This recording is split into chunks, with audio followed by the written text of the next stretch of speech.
Hello friends, સ્વાગત છે તમારું કેબી પટેલ રેસીપી વ્લોગમાં। તો આજે આપણે બનાવશું ફક્ત ઘઉંના લોટમાંથી જ સરસ એવી ખારી। હવે આ ખારી તમે બજારમાંથી લઈને ખાતા હશો તેવી જ સ્વાદમાં લાગશે। તો અત્યારે એક વાટકો મેં ઘઉંનો લોટ લઈ લીધો છે અને ઘઉંનો લોટ ફક્ત ચાળીને જ લેવાનો છે અને મેં અત્યારે ચાળીને જ લીધો છે। હવે એક બાઉલની અંદર આપણે ટ્રાન્સફર કરી દઈએ। તેની અંદર સ્વાદ મુજબ મીઠું ઉમેરશું અને 1 ચમચી જીરું ઉમેરશું। હવે તેની અંદર આપણે મોણ માટે આ ચમચીની મદદથી આપણે અને આટલું જ માપ લઈ અને તેલ ઉમેરવાનું છે। તેલ આપણે 4 ચમચી ઉમેરશું। તમારી ચમચી મીડિયમ હોવી જોઈએ, બહુ મોટી ચમચી નથી લેવાની ને સાવ નાની નથી લેવાની। હવે 4 ચમચી તેલ ઉમેરી અને આપણે લોટમાં મોણ એકદમ મિક્સ કરી લઈ હાથના મદદથી। તો આ રીતે મસળી અને મોણ આપી દેવાનું કે જે કણમાં લોટ આપણો મોણ દેવાઈ જવું જોઈએ। હવે મોણ આપણું દેવાય અને તૈયાર થઈ ગયું છે। આનું મુઠ્ઠી પડતું મોણ નથી દેવાનું, આ જ રીતનું છૂટું રહે એ રીતનું આપણે મોણ દેવાનું છે। બહુ ઝાઝા તેલનો ઉપયોગ આમાં નથી કરવાનો। હવે ગરમ પાણી લીધું છે તે એનાથી આપણે લોટ બાંધી લઈ। ગરમ કેટલું છે કે થોડું થોડું હલકું એવું જ આપણે ગરમ લીધું છે। હવે તેનાથી આપણે લોટ બાંધી દઈ અને આ લોટ તમારે બહુ સખત કઠણય નથી બાંધવાનો અને સાવ ઢીલોય નથી બાંધવાનો, મીડિયમ એવો લોટ બાંધીને તૈયાર કરવાનો છે। તો આપણો લોટ બંધાઈ ગયો છે। હવે એને ઢાંકી અને 10 મિનિટ આપણે રેસ્ટ લેવા દઈએ। હવે લોટ રેસ્ટ લે છે ત્યાં સુધીમાં આપણે રોટલી ઉપર લગાવવાની એક સ્લરી બનાવી લઈ। તો તેની અંદર હું 4 ચમચી ઘી લઉં છું। જો તમારે તેલ લેવું હોય તો પણ તેલ લઈ શકો। હવે આ ઘી છે ને તમારે ઓગળેલું જ લેવાનું છે। તેની અંદર આપણે 3 ચમચી જેટલો કોર્નફ્લોર એડ કરશું। કોર્નફ્લોર ન હોય તમારી પાસે તો મેંદાના લોટનો પણ તમે ઉપયોગ કરી શકો। હવે આ સ્લરી આપણે એકદમ નરમ જ સ્લરી બનાવવાની છે, બહુ જાડી નથી બનાવવાની। તો સ્લરી બની ગઈ છે। લોટ આપણે ચેક કરી લઈ તો આપણો લોટ પણ સરસ સેટ થઈ ગયો છે। હવે થોડો એવો આપણે આવી રીતે કૂણાવી લોટને અને એમાંથી નાના નાના મીડિયમ સાઇઝના લુવા વાળી લઈ। હવે આ લુવા તમારે જો આ રીતના મીડિયમ હોવા જોઈએ, બહુ મોટા નથી લેવાના। આ રીતના આપણે લુવા બધા વારી લઈ।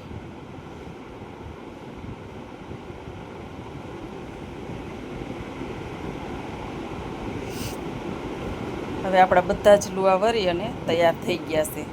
તો આપણે જેવી રીતે રોટલી વણતા હોય એ જ રીતે આપણે રોટલીની જેમ વણી લેવાની છે।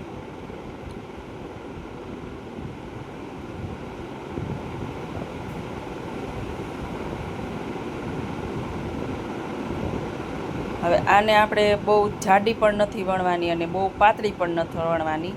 આપણે જે મીડિયમ રોટલી વણતા હોય એ જ રીતની રાખવાની છે। જો આટલી થિકનેસ હોવી જોઈએ, બહુ જાડી નથી રાખવાની અને બહુ પાતળી પણ નથી રાખવાની। હવે આવી રીતે આપણે 4 રોટલી વણી લઈ। તો આપણી 4 રોટલી વણાઈ અને તૈયાર થઈ ગઈ છે। તો હવે રોટલી ઉપર આપણે સ્લરી લગાવી દઈ। તો આવી રીતે ચમચીમાં સ્લરી થોડીક લઈ અને આપણે ચમચીથી નથી લગાવવાની ને હાથના મદદથી જ આપણે લગાવવાની છે કે રોટલીની ઠેઠ કિનારી સુધી સ્લરી લાગી જાય।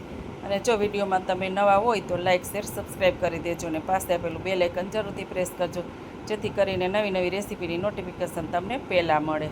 તો એક સ્લરી લાગી ગઈ છે રોટલી ઉપર। તો હવે આપણે બીજી રોટલી ઉપર રાખી અને તેની પણ પાછી સ્લરી લગાડી દઈ। હવે આ ખારી તો ઘરે બનાવવી ખૂબ ઈઝી છે અને ખાવામાં પણ બહુ સરસ લાગે છે। અને જો આ ખારી બનાવશો ને તો તમે બહારની ખારી લેવાનું પણ તમે ભૂલી જશો, એટલી સરસની ઘરે ખારી બનીને તૈયાર થઈ છે। અને આપણે મેંદાનો ઉપયોગ કર્યા વગરની ફક્ત ઘઉંના લોટમાંથી જ ખારી બનાવી છે। તો હવે આ રીતે આપણે 4 રોટલી ઉપર એક રોટલી મૂકતી જવાની, સ્લરી લગાવતી જવાની, ઉપર બીજી રોટલી રાખીને સ્લરી લગાવવાની, આવી રીતે 4 રોટલીમાં સ્લરી લગાવી દેવાની છે। અને છેલ્લી રોટલી ઉપર પણ આપણે સ્લરી લગાડવાની છે। તો આ રીતે સ્લરી લાગી ગઈ છે। તો હવે પાછો આપણે રોલ વાળતા જઈ। આ રીતે થોડું થોડું આમ લઈ અને સરસ મજાનો એક રોલ વારી દેવાનો છે।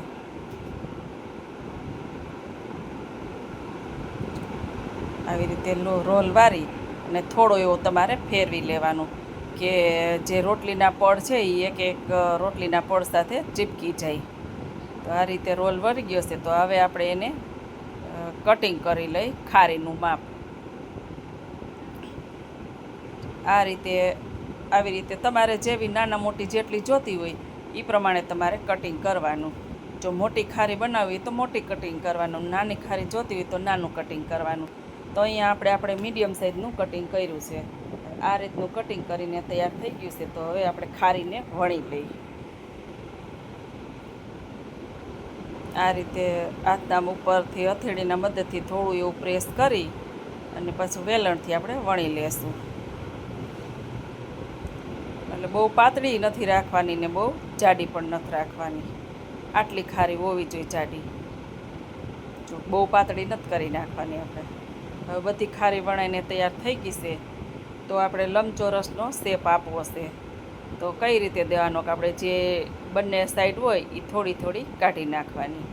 એટલે આનો લંબચોરસ શેપ આવી જાય. જે તમે બજારમાંથી ખારી લેતા હોય એવો જ શેપ લાગશે ખારીનો. અને જો તમારે એમનેમ તળવી હોય તો પણ તળી શકાય. એવું કોઈ મિનિમિંગ નથી કે આપણે સાઈડમાંથી કાઢવી જ પડે. જો આ રીતે આપણે બધી ખારીને કટ કરી લઈ અને એમનેમ તમારે તળવી તો એમનેમ પણ તળી શકાય. આ રીતે આપણે બધી ખારીનું કટિંગ કરી નાખ્યું છે. તો હવે સાઈડમાં આપણે તેલ ગરમ થવા મૂકી દીધું હતું ને આપણું તેલ પણ ગરમ થઈ ગયું છે. હવે આ તેલ તમારે હલકું એવું ગરમ થવા દેવાનું છે, કે બહુ વધારે પડતું ગરમ નથી થવા દેવાનું. ખારી તમે અંદર મૂકો તો ડાયરેક્ટ બળી ન જાય અને અંદરથી કાચી ન રહી જાય. એટલે હલકું એવું ગરમ થવા દેવાનું છે. અને પછી તમારે હલકા તાપે જ ખારી તરવાની છે, કે ગેસની ફ્લેમ તમારે મીડિયમ જ રાખવાની છે. અને મીડિયમ ગેસ ઉપર જ આને તળવાની હોય છે. એટલે એકદમ સરસ ક્રિસ્પી બનીને થાય તૈયાર, અને એકદમ અંદરથી સોફ્ટ પણ બનશે. અને ખારીના એક પડ જુદા થઈ જાય. જો અત્યારે તળવો છો તો પણ ખારીના પડ દેખાય છે અલગ થઈ ગયેલા. જો આ રીતે આપણે બધી જ ખારી તૈયાર થઈ ગઈ છે એક ગાણવામાં. અને હવે આપણે બીજી જે બચી છે એ ખારીને તરી લઈ. અને વિડીયોને તમે એન્ડ સુધી જોજો તો તમને ખાસ ખ્યાલ આવશે કે આ ખારી કેવી બની છે એમ. આપણે આવી રીતે બીજો જ ગાણ પણ લઈ લીધો છે. અને હા, તમે જ્યારે ખારી મૂકો અને ખારી ઉપર આવી જાય અને ઉપરના ભાગ જે બધાય પડ જુદા થઈ જાય ત્યાં સુધી તમારે તળાવવા દેવાની છે. પછી જ તમારે ચમચાના મદદથી ફેરવવાની છે. તો આપણી જો આ બધી જ ખારી બનીને તૈયાર થઈ ગઈ છે. અને એક પડ પણ એના જુદા થઈ ગયા છે. ને જો ભાંગી તો એકદમ સરસ ભૂકો પણ થઈ જાય છે. વિડીયો ગમે તો લાઈક શેર સબસ્ક્રાઈબ કરી દેજો. જય શ્રી કૃષ્ણ.